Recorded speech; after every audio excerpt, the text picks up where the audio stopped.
여러분 이제 날이 좀 선선해졌죠. 아침 저녁으로는 날도 선선해지고요. 오늘 아침에 새벽기도 나오면서 하늘을 보니까 여러분 혹시 보셨는지 모르겠는데 달이 너무 예쁘게 떠 있고 그 옆에 별들이 너무 예쁘게 떠 있는 거예요. 여러분 제가 이렇게 보여도 별을 아주 사랑하는 남자인데 이게 가끔 밤에든 새벽에든 이게 밤하늘에 오늘은 별이 얼마나 떠 있나. 근데 서울에 보면 별을 잘 보기가 어렵거든요. 근데 오늘 별들이 너무 잘 보이는 거예요. 아, 이제 진짜 벌써 가을이 오나 보다. 이런 생각이 들었습니다.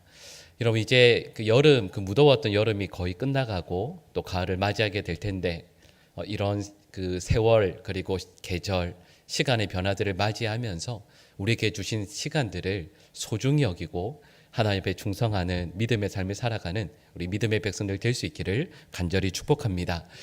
예전에 이런 기록을 그 기네스 기록을 본 적이 있습니다. 그 한 나라의 전쟁에 가장 많은 국가가 참여한 전쟁이 어느 걸까요?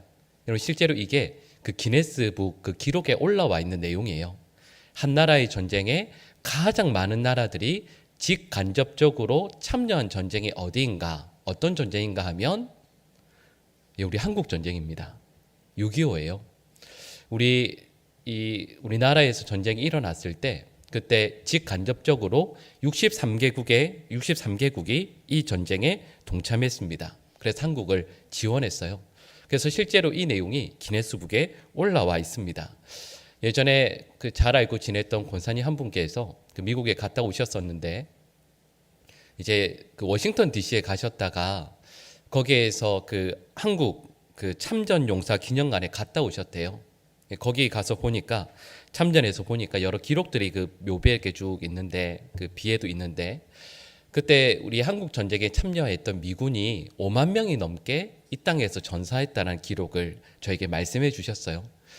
여러분 5만 명 하면 여러분 이게 아무것도 아닌 것 같지만 여러분 얼마나 많은 미군이 한국 전쟁에 와서 이곳에서 생명을 잃었다라는 뜻이겠습니까? 그리고 실제로 미군뿐만 아니죠. 앞서 말씀드렸던 63개국의 많은 분들이 이 땅에서 그 생명을 잃고 실은 이 나라를 지켜내었습니다. 유명한 문구예요. 좀 전에 말씀드렸던 워싱턴 DC에 있는 한국 참전 용사 그 기념비에 보면 이런 문구가 쓰여져 있습니다. 제가 보면서 나름대로 번역을 한 것인데 이렇게 써져 있어요. 단 한 번도 들어본 적 없는 나라를 위해, 단 한 번도 만나보지 못한 사람들을 위해 부름에 응답한 우리들의 아들과 딸들을 기립니다. 이게 그 미국 참전 용사 그 비에 있는 영어로 새겨져 있는 글입니다. 실은 우리 대한민국이 지금 이렇게 존재할 수 있었던 것은 수많은 우리 독립투사들, 또 앞서 말씀드렸던 한국 전쟁 같은 경우에는 우리 많은 군인들, 그리고 많은 63개국의 많은 군인들이 이곳에서 생명을 잃었기 때문입니다.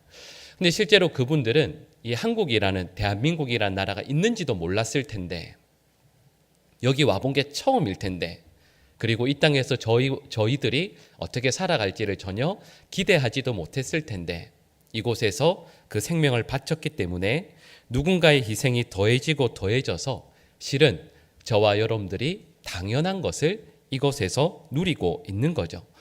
여러분, 그런데 이 내용은 우리 대한민국이 이 땅에 존재하는 것만이 아닙니다. 실은 저와 여러분들이 바로 이 자리에 나올 수 있는, 저희들이 조금 전에 우리 마리아 찬양대에서도 찬양해 주셨지만 이 땅에서의 생명이 전부가 아니라 영원한 삶이 우리에게 있음을, 하나님의 나라가 있을 것을 소망하며 이 믿음의 삶을 살아가게 된 것은 단순히 그냥 우리 부모님이 계셨기 때문만이 아닙니다. 여러분, 이 일을 위해서 수많은 선교사들이 생명을 걸고 헌신해 왔기 때문이죠. 그 나라에서 그분들이 계속 계셨으면 참으로 많은 것들을 누릴 수 있으셨을 텐데, 그 많은 선교사님들이 생명을 걸고, 생명을 포기하고 처음 와보는, 이름도 들어보지 못했을 조선이라는 곳에 오셔서 복음을 전하며 수많은 학교들, 또 병원들, 또 학교를 세우시면서 이곳에 복음을 전했기 때문입니다. 많은 인재들을 또 기르시기도 했고요. 그때 그들의 눈에 보기에는 한없이 부족하기만 했었을 우리 선조들에게 복음을 전하면서 그래서 실은 1907년에 평양 대붕이 일어났던 것도 지금 수많은 우리 기독교인들이 이 땅에서 살아갈 수 있는 것도 놀라운 부흥을 경험하게 되었던 것도 우리 선교사님들의 헌신 덕분이라 할 수 있습니다. 여러분 혹시 양화진에 가보신 적이 있으세요? 그 선교사 묘원에 아마 가보신 분들이 많으실 거예요. 제가 그 가운데서 몇 개의 그 묘비명을 우리 화면에 이렇게 나오게 할 텐데요. 여러분 우리 한번 쭉 가로 있는 내용은 읽지 말고요. 우리 따옴표로 있는 내용들 한번 쭉 연속해서 한번 읽어보실까요? 한국인보다 한국을 더 사랑했고 자신의 조국보다 한국을 위해 헌신한 헐버트. 내가 조선인의 가슴에 청진기를 댈 때 언제나 나의 청진기도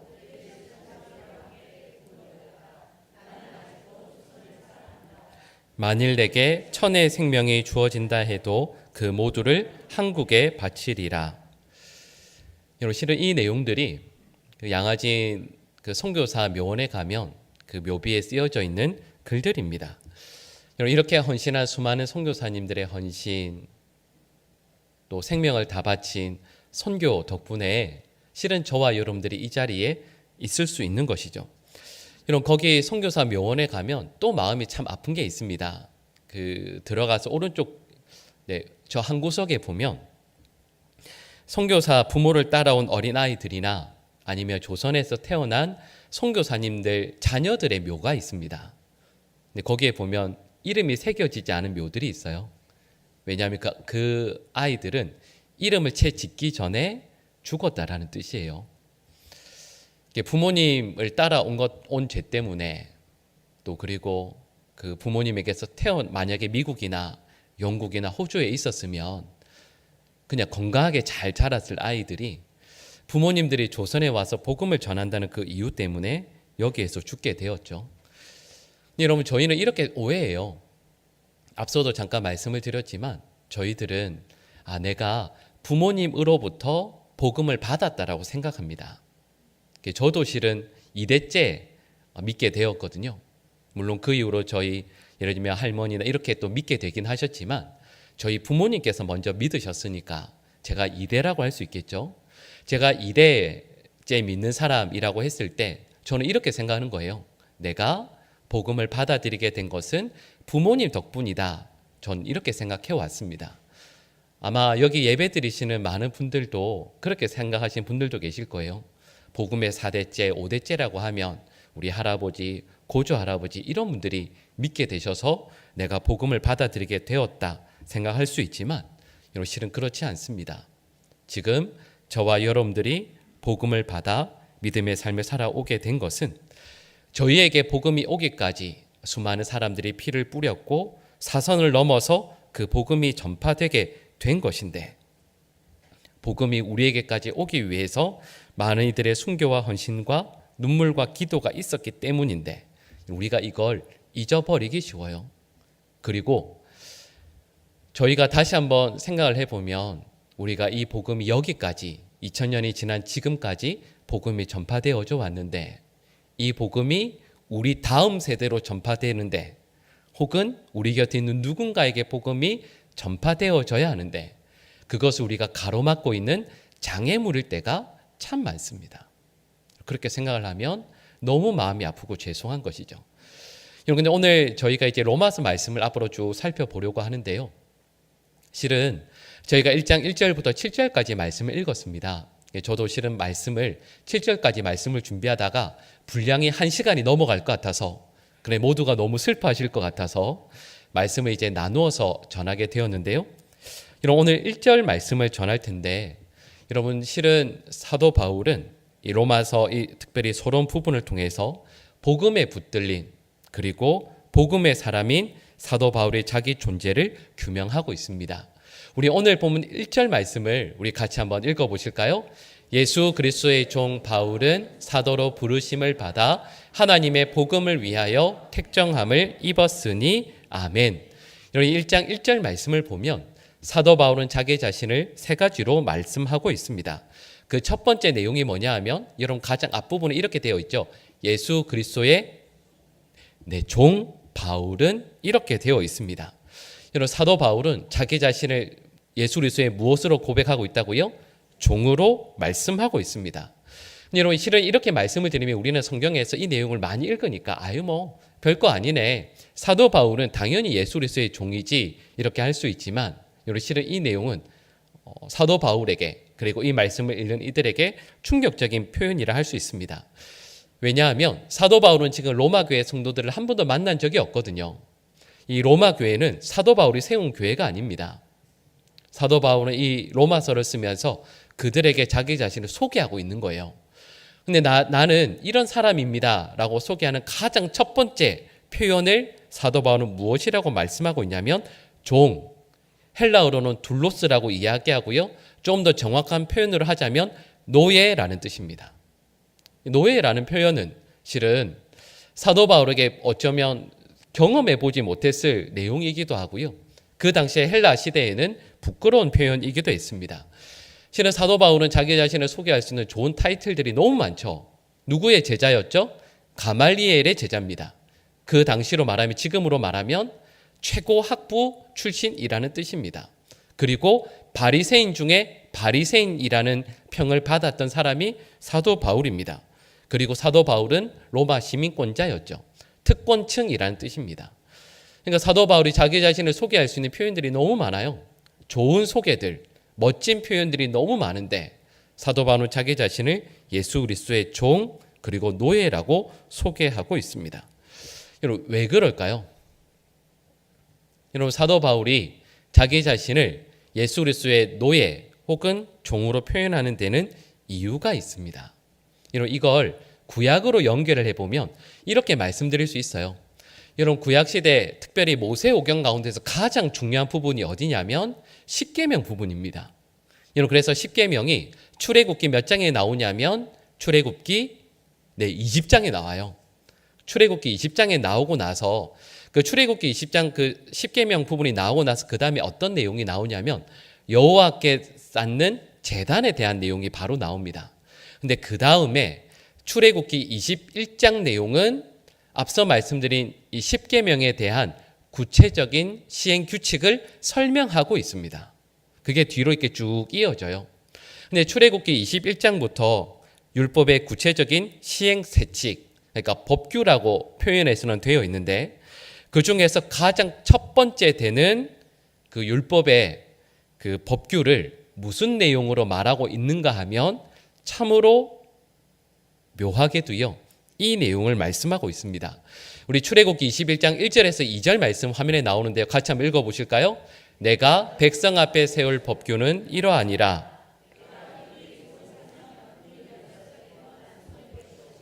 일곱째 해에는 몸값을 물지 않고 나가 자유인이 될 것이며 아멘. 여러분 제가 이런 말씀을 드렸어요. 십계명에 대한 내용을 하나님께서 말씀하십니다. 근데 그 십계명에 대한 구체적인 시행 법규 그 첫 번째로 가장 중요하게 말씀하고 있는 내용이 뭐냐 하면 종에 대한 내용이에요. 종의 규례입니다. 근데 방금 읽은 이 내용 여러분 뒤에 나오는 내용들까지 아시죠? 어떤 내용이냐면 여러분 이스라엘 백성들이 이스라엘 사람들이 종을 부리게 되었는데 그 종들 가운데 똑같은 히브리 사람이 나의 노예가 되었습니다. 그러면 그 노예는 평생토록 있는 게 아니에요. 몇 년 동안 일하는 거죠? 6년만요. 분명히 어떤 경로를 통해서든 나의 노예가 되었으면 그 당시 노예는 평생 집에서 종으로 사는 건데 그렇지 않습니다. 몇 년이냐면 6년요. 그리고 7년째가 되었을 때 그 노예는 어떻게 해야 돼요? 풀어줘야 됩니다. 풀어주라고 하는 게 율법의 내용입니다. 그런데 7년째부터는 자유인인데 그 자유인이 되는 종이 주인과 함께 하길 원하는 경우가 있을 것이라 말씀해요. 만약에 그 종이 주인과 함께 하길 원하면 어떻게 하면 되는가라는 내용을 출애굽기 21장 말씀에서 설명하고 있는데 조금 더 정확히 설명하고 있는 내용이 신명기 15장에 나옵니다. 우리 신명기 15장 16절에서 17절 말씀 화면에 나오는데요. 같이 한번 읽어보실까요? 종이 만일 너와 내 집을 사랑함으로 떠나지 아니하거든 송곳을 가져다가 그의 귀를 문에 대고 뚫으라. 그리하면 그가 영구히 내 종이 되리라. 내 여종에게도 그같이 할지니라. 아멘. 자, 여러분 이 말씀 내용 알고 계시죠? 어떤 내용이냐면 자유인이 될 수 있는 종이 내가 이 주인과 함께 있길 원합니다. 그래서 이 주인에게 영원한 종이 되겠습니다라고 결단할 수 있어요. 그럼 어떻게 하면 되죠? 문에 귀를 대고 뚫습니다. 그러면 이 종은 계속해서 이 주인의 종이 되고 이 종의 아들, 딸, 손자, 대를 이어서 이 주인의 종이 된다라는 내용을 말씀하고 있는 거죠. 여러분, 그런데 신약 성경에서 말씀하고 있는 게 뭐냐면 이런 내용이에요. 여러분 생각해 볼까요? 여러분 그 청소년기를 생각을 해 보시면 부모님의 잔소리를 듣는 게 행복하셨습니까? 죽도록 힘드셨습니까? 제가 아는 목사님이 예전에 이런 말씀하신 걸 제가 잊을 수가 없어요. 저는 별로 그런 생각을 진짜 해본 적이 없거든요. 근데 그 목사님은 철이 들고 나서부터 얼른 빨리 독립하고 싶었대요. 그거 위해서 결혼도 빨리 했대요. 그래서 저는 그게 진짜 이해가 안 됐어요. 왜 그렇게 부모님으로부터 빨리 독립하고 싶었냐고 그랬더니 잔소리 듣는 게 너무 힘들었대요. 얼른 빨리 독립해서 그 다음 말이 중요한데 내 마음대로 살고 싶었대요. 근데 여러분 이건 제가 이렇게 표현해서 그렇지만 실은 우리 모두 다 그렇잖아요. 여기는 이들 가운데 세상의 모든 사람들 가운데에서 누군가의 종이 되길 원하는 사람은 없습니다. 여러분 제가 이 말씀을 왜 드리냐면 좀 전에 저희가 출애굽기 21장 말씀과 신명기 15장 말씀의 부분들을 읽었잖아요. 근데 성경 전체를 보면 주인이 너무 좋아서 자기의 귀를 뚫고 종이 되겠다라고 결단했던 사례가 성경 말씀에 나올까요? 안 나올까요? 안 나옵니다. 분명히 율법에는 이 내용이 나와 있지만 귀를 뚫고 그 주인에게 대를 이어서 종이 된 사람이 한 명도 없어요. 율법에는 처음에 딱 나와 있는데 실제로 이렇게 한 사람이 하나도 없습니다. 그런데 중요한 게 있어요. 제가 좀 전에 이런 말씀을 드렸습니다. 문에다 대고 나무에 대고 귀를 뚫어요. 그랬더니 주인의 영원한 종이 됩니다. 여러분 방금 말씀드린 이 내용을 이미지화해서 생각을 해보면 신약 성경에 나오는 어떤 거가 좀 비슷하지 않으세요? 나무 하면 떠오르는 게 있죠. 십자가요. 근데 그 십자가에 예수님께서 달리십니다. 근데 귀가 뚫린 것이 아니라 손과 발이 뚫리시고 옆구리가 뚫리시죠. 그래서 예수님께서 하나님과 동등한 분이시지만 하나님의 영원한 종이 되기로 결단하십니다. 여러분 그리고요. 그 예수 그리스도를 믿어서 저와 여러분들은 구원을 받습니다. 좀 전에 말씀드렸던 이 내용이 여러분 종이 자유인이지만 자유인이 되어서 신분으로는 자유인이에요. 근데 그 자유인이 된 종이 또다시 종이 되기로 결단해요. 이게 구원의 과정을 묘사하는 내용이에요. 분명히 우리는 자유인이거든요. 마음대로 살 수 있거든요. 근데 그렇게 하지 않고 하나님 앞으로 돌아가서 예수 그리스도께서 그러하셨던 것처럼 나의 귀를 뚫고 나의 주인이신 하나님 앞에 그 하나님의 영원한 종으로 살아갈 것을 자원하게 되는 것이 구원의 과정입니다. 여러분 사도 바울이 예수 그리스도의 종이 된다라는 말의 의미는 바로 이것을 의미해요. 사도 바울은 자유인이죠. 자기 마음과 뜻대로 살아갈 수 있습니다. 그런데 예수님께서 하나님 앞에서 손과 발이 옆구리가 뚫리시면서 하나님의 영원한 종이 되기로 결단하셨던 것처럼 그리고 그 은혜를 그 의를 전가받아서 사도 바울도 그런 삶을 살아가게 되는 거죠. 여러분 그래서 사도 바울이 자기 자신을 표현하는 가장 첫 번째 표현으로 다른 말을 쓰는 게 아니에요. 예수 그리스도의 종이라는 표현을 쓰고 있는 겁니다. 여러분 여기에는 아주 특별한 결단이 포함되어 있어요. 예수님의 종이 되겠습니다. 나는 예수님의 종입니다. 라는 의미를 그 속에 담을 때 여러분 여기는 큰 결단이 있는데요. 여러 가지 내용들이 있지만 그중에 하나만 살펴보면 우리 갈라디아서 1장 10절 말씀을 우리 같이 한번 읽어보실까요? 이제 내가 사람들에게 좋게 하랴, 하나님께 좋게 하랴, 사람들에게 기쁨을 구하랴. 내가 지금까지 사람들의 기쁨을 구하였다면 그리스도의 종이 아니니라. 아멘. 예수 그리스도의 종이 된다는 뜻이 무엇일까요? 예수님의 기쁨만 구한다라는 뜻입니다. 사도 바울이 나는 예수님의 종입니다 라는 말의 의미는 이제는 더 이상 어떤 누구의 기쁨도 구하지 않는 삶을 살아간다는 뜻이에요. 근데 중요한 것은 어떤 누구의 기쁨도 구하지 않는다라고 했을 때 그 누구의 바로 자기 자신도 포함돼요. 여러분, 이게 바로 이것이 예수 그리스도의 부르심을 받은 예수님의 손에 붙들려 살아가야 하는 하나님 백성의 삶의 모습입니다. 두 번째 내용이 있어요. 좀 전에 읽었던 1장 1절 말씀에서 두 번째 내용이 뭐냐면 바로 사도로 부르심을 받았다라는 내용이에요. 여러분, 실은 사도로 부르심을 받았다라는 이 두 번째 표현은 내용은 좀 전에 제가 말씀드린 예수 그리스도의 종이다라는 내용과 너무 대치되는 내용입니다. 왜냐하면 종은 매우 겸손한 표현이에요. 어떤 권리도 없습니다.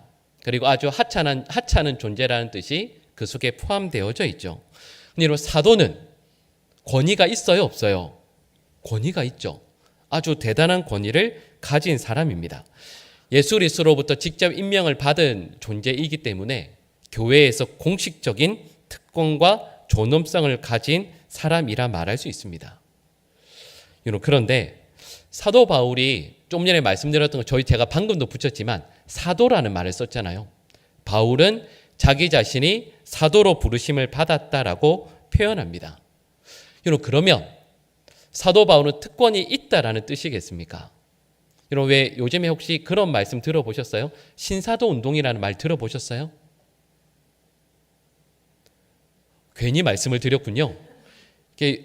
나중에 한번 시간이 될 때 한번 이렇게 좀 자세히 설명을 드릴 텐데, 신사도 운동이라는 것이 예를 들면 남미나 아니면 미국 또 여러 나라에서, 실은 우리나라에서도 많이 하고 있습니다. 근데 대신 저희가 아주 경계하고 조심해야 될 부분이 많이 있어요. 근데 여기에서 이야기하고 있는 게 뭐냐면 신사도 운동이잖아요. 어떤 아주 특별한 이들이 은사를 받고 그래서 새로운 사도로 세우심을 받았다라는 뜻입니다. 그래서 특별한 권위가 있다라는 뜻이에요, 그분들에게. 근데 여러분, 사도 바울이 제가 좀 전에도 말씀드렸던 것처럼 우리가 바울 앞에 사도라는 말을 붙일 때 바울이 특권이 있다, 아주 대단한 사람이다라는 걸 의미하는 것이겠습니까? 여러분, 그게 아니에요. 사도 바울이 나는 사도로 부르심을 받았습니다 라는 말의 의미는 그의 삶이 목적 있는 삶을 살게 되었다라는 뜻이에요. 그냥 이전에 살아왔던 것처럼 그냥 열심만을 가지고 사는 것이 아니라 우리 주님의 부르심을 받아 주님의 목적, 주님의 뜻에 합당한 삶의 방향을 가지고 살게 되었다라는 뜻이에요. 여러분, 여기에는 어떤 특권이나 어떤 자랑도 결코 포함되어 있지 않습니다. 여러분, 세 번째 내용입니다. 그게 뭐냐 하면 복음을 위하여 택정함을 받았다라는 내용이에요. 근데 여러분, 실은 이 말씀이 사도 바울은 복음을 전하도록 하나님께서 부르셨다라는 이 말씀을 들을 때 우리가 중요하게 짚고 넘어가야 할 질문이 있습니다. 그게 뭐냐 하면 하나님께서 사도 바울을 언제 택하셨을까요?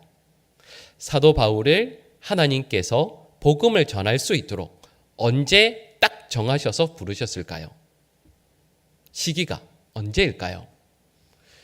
여러분, 제가 이 질문을 하고 저 스스로 생각을 해보면 여러 가지로 말할 수 있죠. 예를 들면 여러분, 이걸 우리한테 그냥 적용을 해볼까요? 여러분, 저는 그럴 일이 없겠지만 만약에 제가 어떤 그런 적이 있었군요. 제가 이전에 섬기던 교회에서 제가 맡았던 그 특별한 부서들이 있었습니다. 교회 공식적인 어떤 부서가 아니고요. 어떤 큰 모임에서 저를 특별히 이렇게 좀 저에게 거기 말씀을 전하는 걸 맡겨주셨던 적이 있어요. 그래서 제가 몇 년 동안 그 사역들을 한 4, 5년, 6년 이렇게 사역을 하다가 이제 그 교회를 떠나오게 됐거든요. 그러면 제 후배 목사님들이 많이 계셨는데 그 중에서 특별한 한 분을 제가 맡은 그 부서를 섬길 수 있는 분으로 제가 선택해야 됐거든요. 여러분, 그러면 제가 어떤 분을 선택하겠습니까? 여러분, 이게 어렵지 않죠?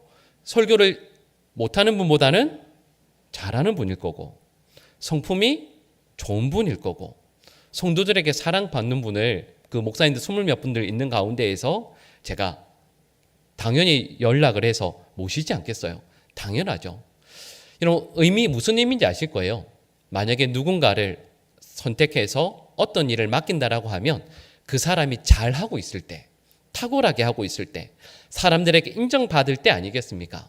여러분, 그러면 사도 바울을 복음을 위해서 택한다라고 했을 때 언제 택했을까라고 하면, 여러분, 저 같으면 이렇게 하지 않을까요? 사도 바울이 가말리엘의 문화로 들어갈 때일까요? 졸업할 때일까요? 졸업할 때겠죠. 공부를 다 마쳤을 때, 우수한 성적으로 끝냈을 때, 아니면 바리새인으로 택함을 받았을 때, 그 가운데서 예를 들면 순서가 바리새인 중에 제일 끝번이었다가 가장 앞번호가 되었을 때, 사람들에게 열심을 인정받게 되었을 때, 이런 그때 사도 바울을 택하지 않겠어요? 근데 하나님께서 사도 바울을 언제 택하셨냐 하면 이렇게 말씀합니다. 갈라디아서 1장 15절 말씀인데요. 우리 같이 한번 읽어보겠습니다. 그러나 내 어머니의 태로부터 나를 택정하시고 그의 은혜로 나를 부르신 이가 아멘. 무슨 말씀이죠? 사도 바울이 태어나기 전에 택하셨다 말씀합니다.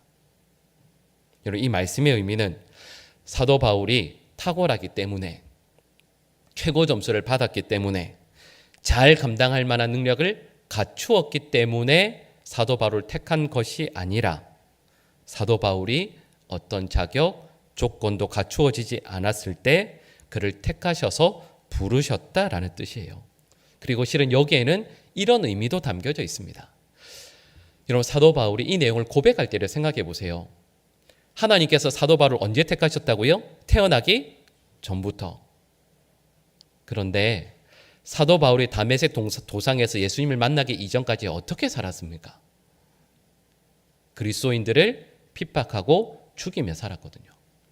쉬운 말로 하면 잘못 살았거든요. 이 간격을 사도 바울이 절실히 깨닫는 거예요. 하나님께서 나를 택해 주신 건 어머니의 모태 이전부터예요. 태어나기 전부터 나를 택해 주셨습니다. 그런데 이전까지의 삶은 하나님 보시기에 엉망이었거든요. 그게 사도 바울의 마음에 사무치는 거죠. 그래서 사도 바울은 이런 1장 1절에서 읽었던 이 세 가지의 자기 고백을 하면서 처음에 말씀드렸던 것처럼 복음이, 사도 바울에게까지 나온 복음이 사도 바울 그 다음에 나아가는데 결코 방해물이 되지 않도록 자기 자신을 통해서 복음이 바르게 전해질 수 있도록 최선을 다합니다.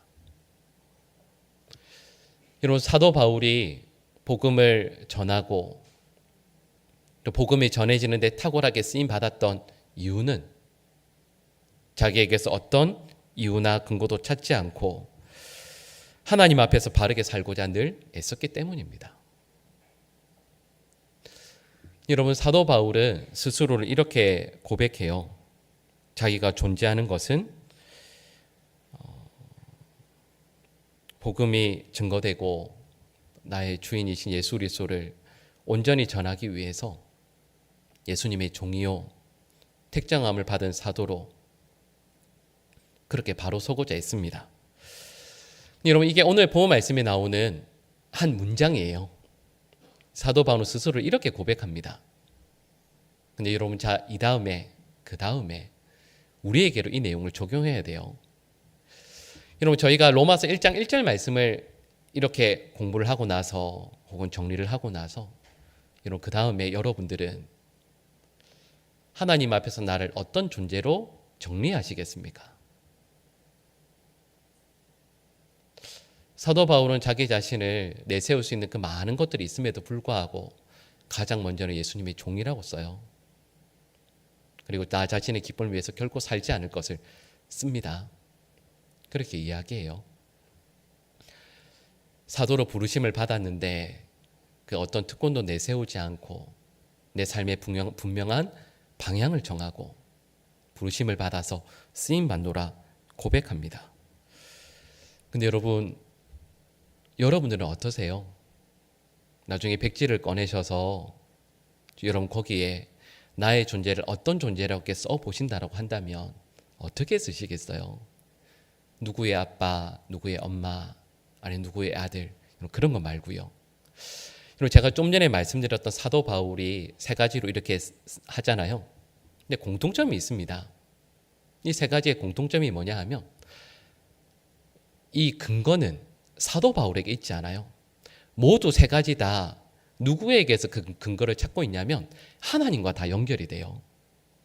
여러분, 이후에 저희가 로마서 말씀을 쭉 살펴보면 로마서가 정말 귀한 하나님의 말씀인 이유가 뭐냐 하면 모든 명제들, 모든 말씀들 가운데 하나님을 다 찾을 수가 있어요. 로마서 말씀, 이게 가장 특별한 말씀이에요. 사도 바울은 자기 자신의 존재 근거를 하나님으로부터 찾습니다. 앞서 말씀드린 이 세 가지 모두 다 하나님을 떼면 도저히 설명할 수 없는 문장들이잖아요. 또다시요, 여러분, 종이에 여러분의 존재를 만약에 쓴다라고 한다면 거기에 하나님과 연관해서 우리를 무엇이라고 쓸 수 있겠습니까? 그리고 우리가 쓰는 그것이, 사도 바울은 분명한 목표를 정해서 복음이 전파되는데 결코 방해가 되지 않기를 원했는데, 사도 바울을 통해서 앞서 말씀드렸던 것처럼 사도 바울은 생각지도 못했을 저와 여러분들에게까지 복음이 전해지게 되었는데, 우리는 어떤 삶을 살아가고 있습니까? 저는 그 종이를 꺼내고 저도 말씀을 준비하면서 써봤는데 가장 먼저 떠올랐던 단어는, 여러분들은 모르시겠지만, 어떠신지 모르겠지만 저는 가장 먼저 떠올랐던 단어가, 하나님과 연관해서 쓸 수 있는 단어가 후회였습니다. 하나님께서 나를 택하셨기 때문에 후회하시는 것 아닐까? 여러분, 저는 우리 모든 성도들에게 하나님께서 은혜를 베풀어 주셔서 하나님께서 여러분들을 택하심에 결코 후회가 없기를 간절히 축복합니다. 사도 바울은 아마 하나님께서 사도 바울을 택하셔서 사도 바울 때문에 후회하셨던 적은 진짜 한 번도 없으실 것 같아요. 그래서 저는 짧은 말씀이지만 묵상하면서 너무 좋았어요. 근데 여러분, 이 말씀을 저에게 적용하면서 실은 너무 죄송했어요. 여러분, 하나님께서 우리 성도들로 인하여서 후회하심이 한 번도 없는 여기 계신 우리 성도들 통해서 여러분들의 가정에, 몸담고 있는 공동체에 우리 주 예수 그리스도의 복음이 아름답게 전파될 수 있기를 간절히 축복합니다. 우리 잠시 기도하겠습니다. 바울을 사도로 예수 그리스도의 종으로 복음 전파를 위해 부르신 하나님께서 저희들을 부르셨음을 믿습니다. 바울을 복음의 종으로, 사명을 감당할 귀한 종으로 부르신 하나님께서 저희들은 그저 허무하게 사는, 의미 없이 살아가는 그런 존재로 결코 부르지 않으셨을 것임을 믿습니다. 하나님, 저희도 예수 그리스도의 종으로 또 말씀과 은혜에 붙들린 자로 불러주셨음을 믿게 하시고 그 부르심에 합당하게 살아갈 수 있는 힘과 은혜를 허락하여 주시옵소서. 예수님의 이름으로 기도합니다. 아멘.